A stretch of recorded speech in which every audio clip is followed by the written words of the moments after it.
Hello. So it's been a while, and I know I haven't been consistent in my video making. I probably won't be for a long time. I've been actually working with my friend on another little project we've been calling Church of Logic. You can look it up on YouTube. It's another channel. It's more philosophy, talking about values, philosophical, metaphysical values, where the world is going, transhumanism, politics, a lot of shit. Um, yeah, Church of Logic. I guess I'll put a link down below. Um, because when I talk about health, it ties into a lot of other things. So at this point, it gets difficult to just say, for example, hey, go on a ketogenic diet or something like that. I'm not saying that. Different strokes for different folks. It have to work on people individually, but let's just say that. Then at this point, it's almost gotten political because, like, you hear about in articles or like the UN or the cardiology department, the lead cardiologist in the States, they say, well, you shouldn't eat fat because it'll clog your arteries, something like that. Then you're like, you tell someone about a ketogenic diet, and then they're like, well, this is what I've heard. What are you talking about? And then you try to explain the diverging thought patterns, the money, the tracking the money, the politics, the culture, the propaganda, the influences, who bought who's owned by who, um, and then it ends up being your weight loss is not only your diet, because your diet, the diet that you've ended up with, is a symptom of the information you've been given and the cultural environment that you're in, the media, the just the whole atmosphere that you live in, right? It's a very broad topic. So like, let's just talk about healthcare in the U.S., right? Well, a lot of the health problems are not just oh, you're not taking the right pill, or you're eating too much of this, you're not eating enough of this. That is true on a microcosmic scale, but that will only go so far, because you start eating differently, then everyone around you is like, why are you eating like that? That's not healthy, because they've been told by, say, the food pyramid or something like that, that that's not how the body works. That's not how health works. And then you go down the chain and you realize that all of these problems are interconnected, right? It's not just a health problem. It's not just a economic problem. It's not just a cultural problem. It's all of these things are interlinked. And what's at the root of it, right? Well, we get very close to deep philosophical issues, metaphysics, and it's funny nowadays because there's been a lot of push towards throwing out philosophy and metaphysics. And sorry if I'm jumping from thought to thought here. I'll try to make it more concise at the end, but you know, I'm not worried about actually structuring these talks anymore, because I think it's good to just come at it naturally. Anyways, yes, like for example, Neil deGrasse Tyson recently said, I don't know if it was that recent, it might have been like 2 years ago now, but anyways, he said we don't need philosophy because we have science. But that's I hate to say it, but that's pure ignorance, because the scientific method is based off of logic, causality, chronology. It has logical steps. And guess what logic is? It's a metaphysical concept. It's a philosophical concept. There's a lot of philosophical presuppositions when you say that there is a obvious causality or cause and effect to life. Maybe that's not true. Maybe it works in a completely different sense. Maybe it works almost in a quantum sense, or holistic sense, or there's also the simple fact that there's often so many variables that are not taken into account that can change from moment to moment and completely change the outcome of an experiment. So anyways, these are philosophical questions, and if we're not approaching science, which comes close to the heart of all these problems, with philosophy, if we're not approaching science with philosophy, then we become incapable of actually looking at it based off of how it functions. We can't take it apart and look at it bit by bit, because then what happens is we say, oh, well, science is the truth. By the way, I'm not bashing science. Ultimately, it's an incredible tool.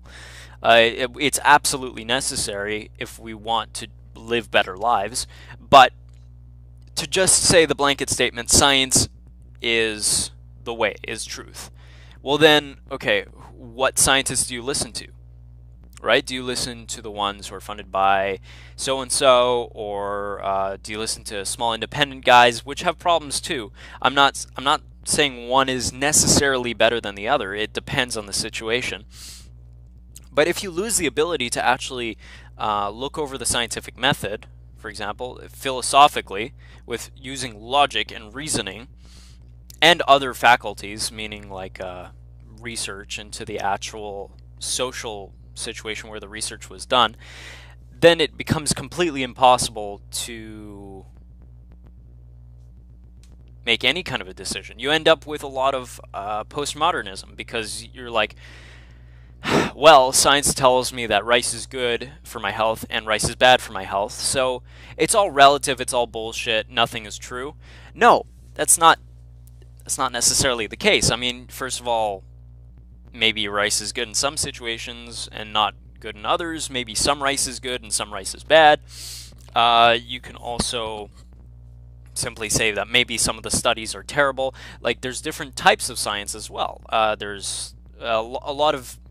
I often come back to the nutrition topic because that's something I know a lot about, but in nutrition, most of the research comes down to epidemiology, which is just these polls, these questionnaires that are sent to large populations, and they're asked about, like, on average, how much do you eat of this and that and that, but studies that have been done about epidemiology show that people are terrible at accurately filling out their own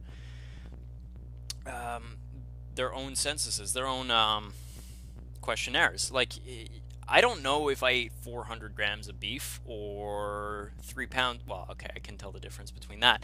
But anyways, people grossly underestimate most food consumptions and so on. Anyways, overall, it's very limited. There's a whole bunch of other fallacies and issues with epidemiology. Then there's, like,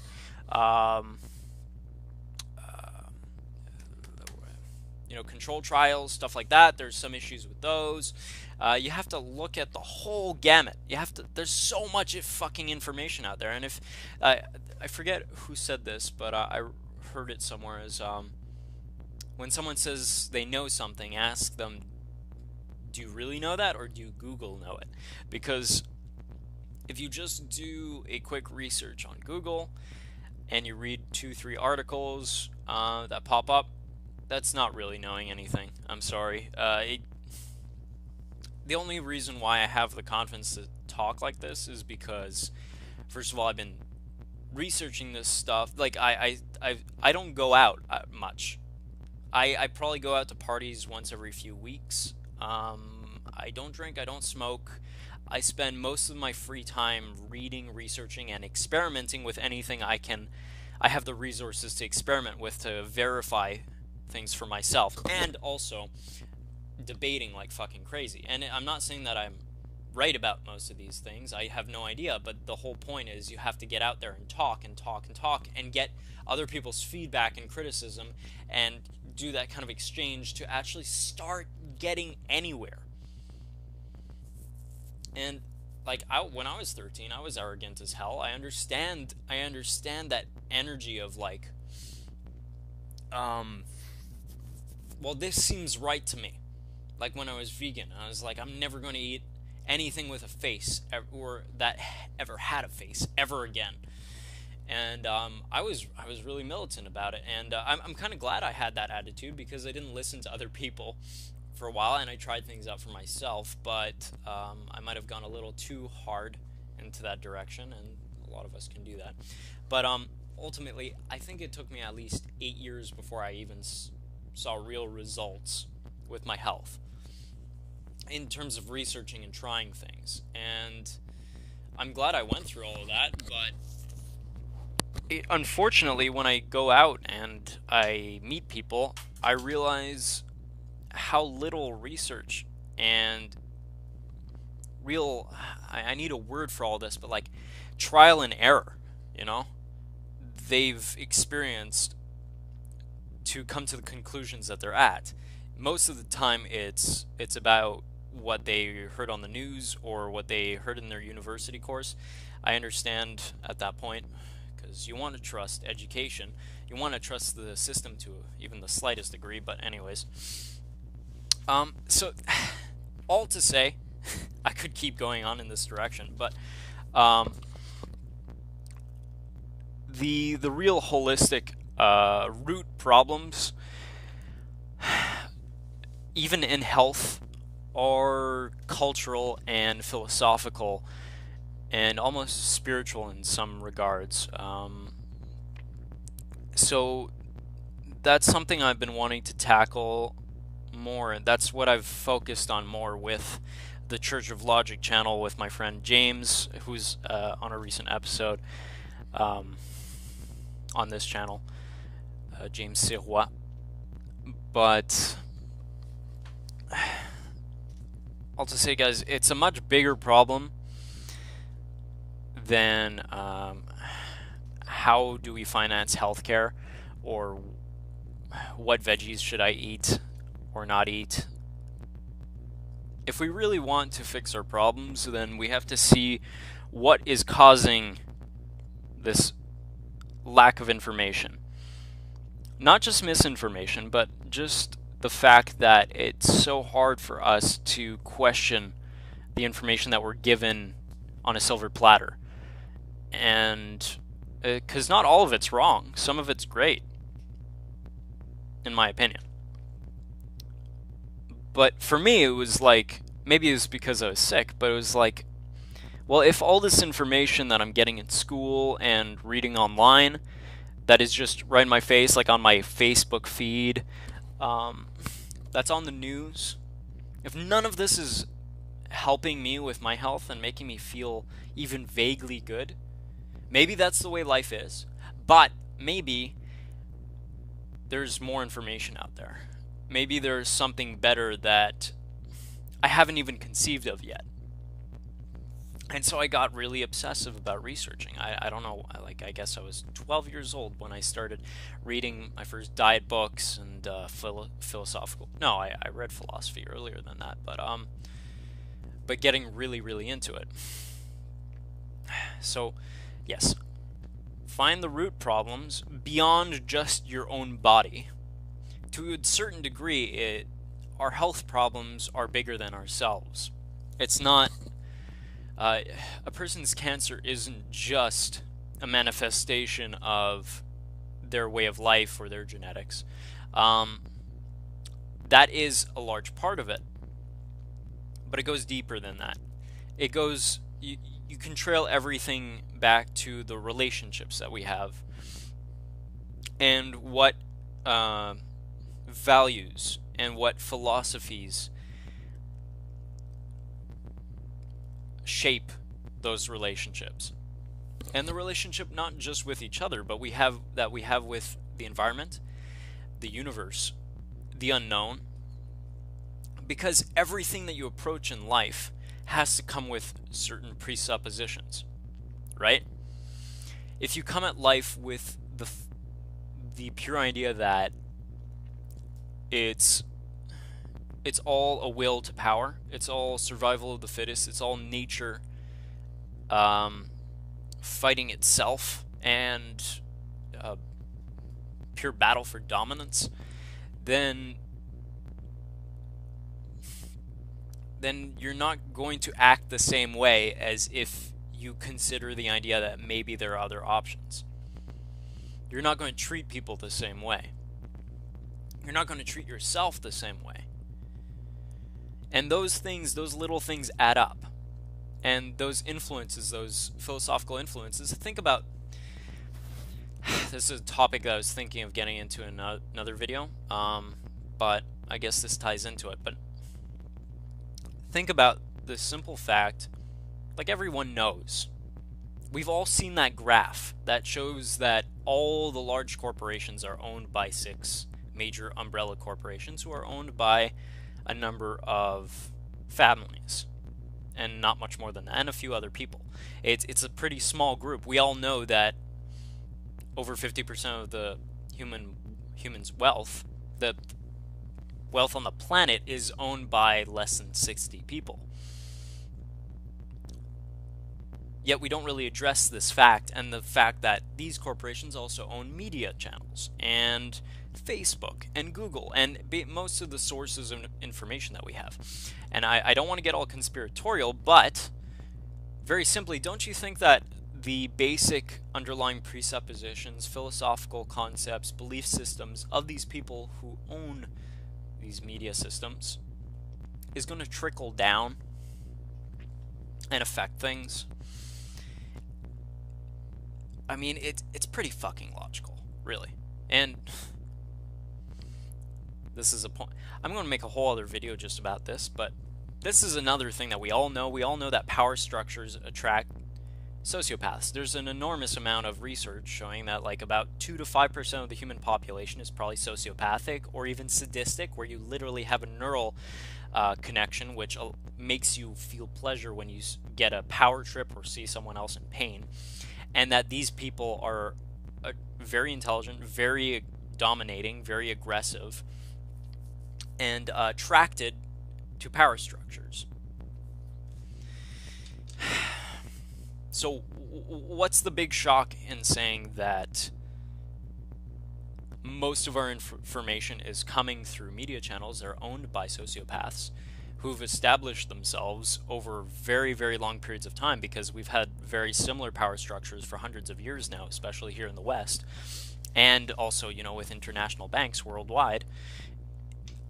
I'm not saying that there's a group of people who meet around a round table and are like planning everything and it's a new world order kind of shit, but you still have to consider where our major influences are coming from, what kind of people. There's a media consultant, I'll try to find a TED Talk. I'm not usually into TED Talks, but I like this. But there's this major media consultant, something Rushkoff. Gerald Rushkoff? Anyways, I'll find it. And he was talking about doing a consultation meeting for a bunch of tech billionaires. And their main concern was, where do we plant the bunkers when the shit hits the fan and my money is no longer worth anything, whether it's nuclear fallout or economic crash or the the agriculture, all the food system can't support humans anymore. And how do I get out of it alive? How do I get my skin out of the game? These people are not concerned with finding perhaps a way to make things better. They're concerned with their own lives and getting ahead and surviving. And these are the people who are influencing everything. I want to cut it soon here. I don't like making the videos much more than 15 minutes long. But, yeah, I'll leave it here. All to say, once again, if you don't agree with everything I'm talking about, just comment below and please be nice.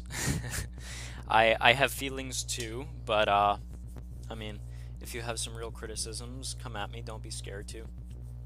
I'm willing to learn. And yeah, love you guys. Keep learning.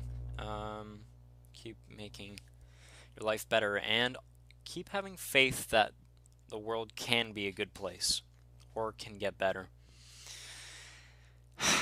Peace out.